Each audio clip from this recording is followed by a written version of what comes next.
Magandang araw! For today's video ay gumala si bakla sa bayan ng Goa. Magang umaga pa lamang po ay agad na akong nagasikaso dahil ngayong araw ay pupunta ako sa bayan ng Goa. Hindi na po pala ako nakapag-video nung ako'y nag-almusal dahil nagmamadali ako.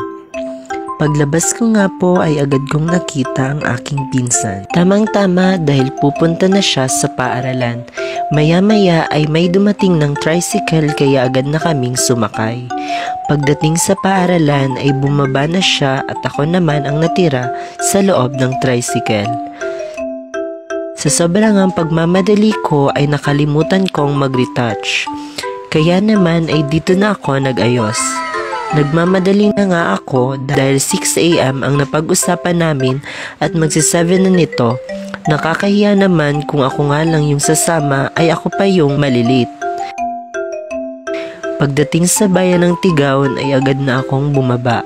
Nagmamadali na nga akong pumunta sa may terminal ng jeep. Pagkarating ko ay agad kong hinanap sila, ngunit hindi ko sila makita kaya agad ko silang chinat. Naman siyang nag-reply at sinabing malilate siya dahil nasiraan sila. Ang mga kasama ko pala ngayon ay aking mga sisterette, ang aking mga kaibigan. Naalala ko pala na wala nga palang mga orasan ang mga taong to. Natatawa na nga ako ng time na to kasi ako lang yung mag-isa dito. Hay, Filipino time nga naman. A few minutes later. Maya-maya ay dumating na yung isa kong kaibigan.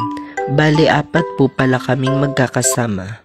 Habang hinihintay namin yung dalawa, ay inaya niya akong pumunta doon sa may unahan ng Di Natalia. Magpapanotaryo daw sila dahil ito ay kailangan sa pagpapa-enroll.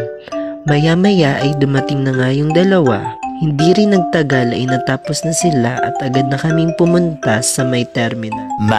Much later. Fast forward, after ng 1 dekadang pagbiyahe ay nakarating na kami sa bayan ng Goa. Iniisip pa nga namin kung sasakay ulit kami kasi malayo pa yung pupuntahan namin. Pero since na masisipag naman kaming maglakad, ay syempre naglakad na lamang kami. Maraming ang nagtatanong kung sasakay daw kami. Ang tanong, libre ba? Kung gusto namin, edi sana sumakay na lang kami. Hindi yung nagpapakahirap kami dito. Habang naglalakad nga kami, ay marami ang nagagandahan sa akin. Hoy, hindi. Walang ganon. After ng pahirapang paglalakad ay sa wakas nakarating na kami. So ayun, andito po pala tayo sa PSU. Sa mga magtatanong kung anong gagawin ko dito, secret. Hoy, hindi.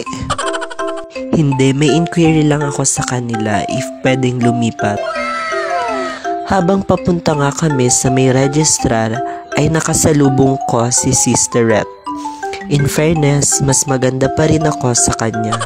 Hoy, hindi.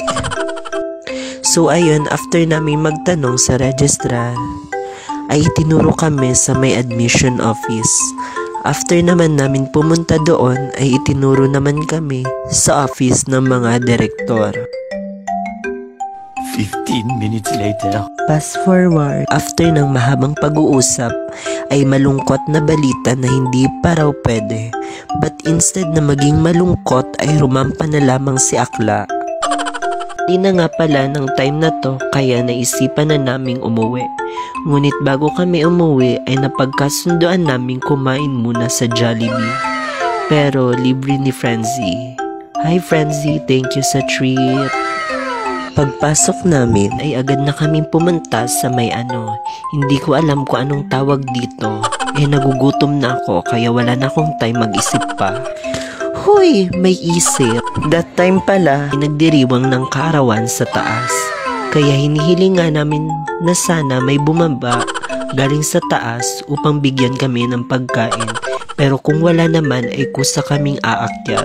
2 hours later. Katapos naming kumain ay naisipan na naming umuwi.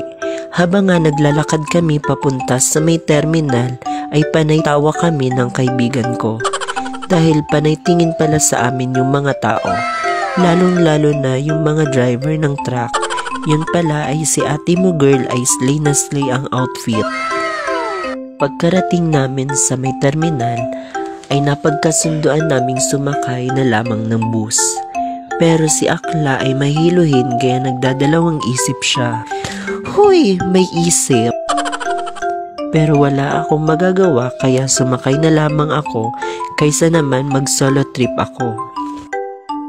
Much later. Pagkarating nga namin sa bayan ng Tigaon ay bumaba na kami. Hindi na daw kasi sila papasok ng Sangay. Huy, hindi. Hindi naman dun yung ruta nila. Nga namin dito ay pumunta muna kami ng palengke dahil inutusan ang kaibigan kong bumili ng dalandan. Pagkarating namin sa bilihan ay agad na siyang pumili. Bale, 10 lang ang 1/4. Napansin ko nga dito yung malalaking kamote. Parang ang sarap gawing banana cue.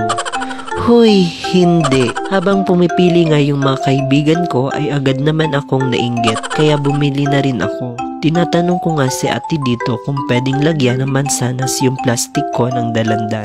Nga siya at sinabing pwede, pero daw ibang bayad na. Pero in fairness, ang bait-bait niya dito. Bale, 29 pesos nga yung nagastos dyan. After naming bumili ay umuwi na kami. Dahil ano pang gagawin namin dito? Wala na. Ang mga bago dito, anong gagawin ha? Anong gagawin? Malamang ifa-follow. Go! Yun lamang for today's video. Salamat sa panonood. God bless. Bye-bye. Mwah!